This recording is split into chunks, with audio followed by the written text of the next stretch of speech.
guys! Okay, I will be updating you regarding sa aking pregnancy. So this will be my 12-week pregnancy update. Nagpa-check up ako sa OB last week. That was my second prenatal check-up. Narinig na namin yung heartbeat ni Baby Ju. Yeah, meron na pala kaming name. If hindi kayo updated sa vlogs namin, si Kits actually yung nagbigay ng name na yon. And he likes Ju. It's a Korean name. And yung name na yon nakuha niya sa favorite table tennis player niya. Ako kasi gusto ko may J talaga sa pangalan. Kaya siya na yung nagbigay ng name na Ju. Ju daw, J-O-O. So, yun. Last week narinig na namin yung heartbeat ni Baby Ju, and alam niyo yung feeling ng parang first time. Parang nung first time ko narinig yung heartbeat ni Jaya noon, manghiyak-ngiyak ako, hindi ko maintindihan. I'm so happy. Parang ganun ulit. Na-relieve ko ulit yung moment na yun nung first time kong marinig yung heartbeat ni Baby Juan. Pareho kami. Si Kits, hindi lang yung pala salita, pero alam ko deep inside. Na-excite na rin siya. Okay naman yung check-up ko nung pinakita ko yung ultrasound results. Pati yung mga usual blood tests, okay naman lahat. Pati yung BB ko, kasi minomonitor ng doctor. Kasi nung first check-up ko, binigyan niya ako ng antibiotic for 1 week. Sabi niya, meron daw akong discharge noon, kaya binigyan niya ako ng metronidazole. Pero after that, nung nagpa-urinalysis na ako, naging okay na. Pinagbawalan niya na akong mag-leggings. So, wag na daw akong masyadong mag-leggings. Pwede naman daw akong mag-leggings, pero wag lagi. Actually, itong check-up na to, marami akong question sa OB ko. Kasi, sa totoo lang, hindi ko alam kung ano yung mga bawal. Lalo na sa fish, diba? Hindi ko alam kung ano yung bawal na isda.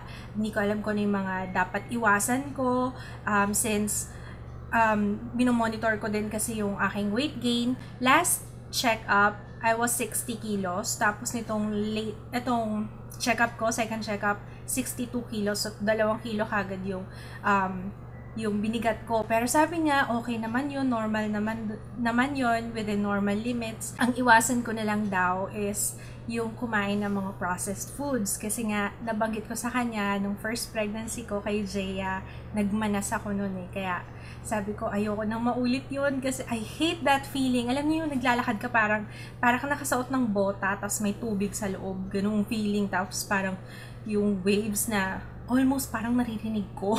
Yung time na kay Jaya, parang secondary na lang yung hindi ko na masyadong pinangalagaan. Yung weight, hindi ko na masyadong minonitor kasi ang importante sa akin na naka-bed rest kasi nga lagi akong nagpe-preterm labor. 3 times akong na-confine noon dahil sa preterm labor. Balik tayo sa weight gain, 25 to 35 pounds lang throughout the pregnancy. So far, okay naman daw yung weight gain ko. Wala naman daw ako dapat ikabahala, pero iwasan ko na lang daw yung mga maalat, yung kagaya ng bagoong, yan.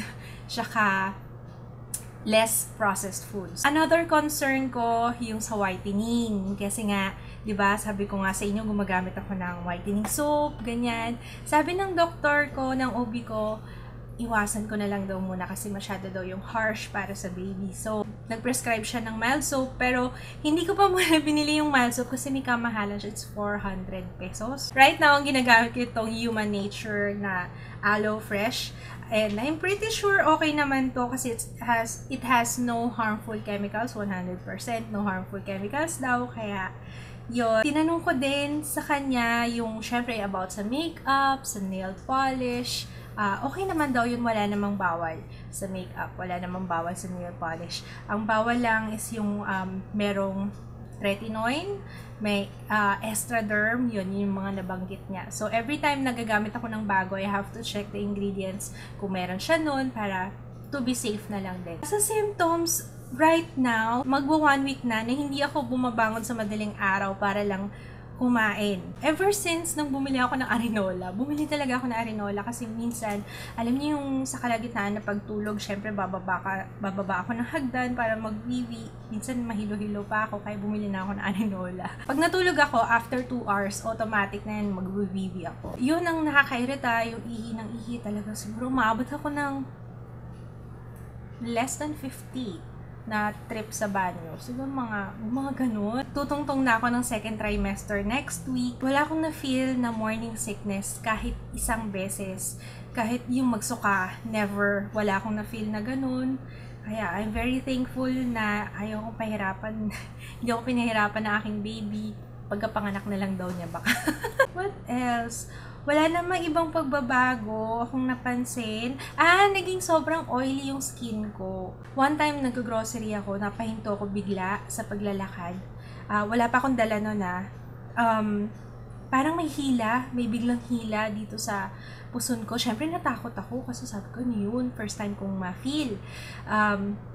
Tapos sinearch ko, syempre ayoko naman din mag-worry. Ayoko naman kagad kontakin yung OB dahil lang sa one time na na-feel ko. Yun pala, pwedeng dahil siya sa ligament, yung nagsistretch yung sa uterus. Syempre maraming nagaganap na pagbabago dito. Nangyari lang siya mga 3 times lang.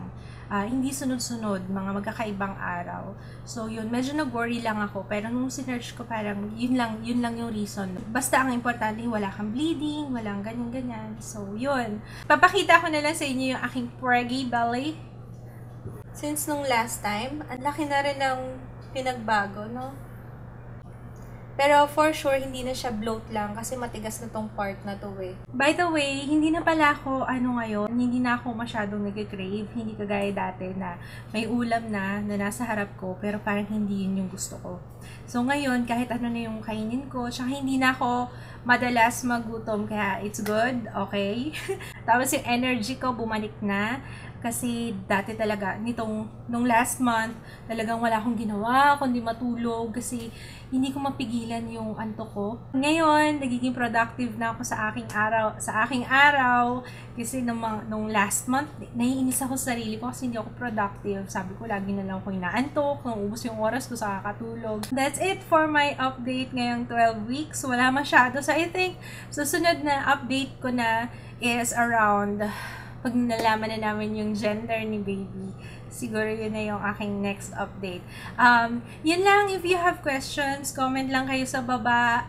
Excited ako kasi marami rin akong viewers. Maraming nanonood din sa akin, nakasabayan ko. Kaya I'm really excited. If you have questions, comment lang kayo sa baba. Sana mag-share din kayo kung pregnant din kayo ngayon or kung ano yung experience nyo before. That's it. See you again on my next update. Maraming salamat sa panonood. Bye!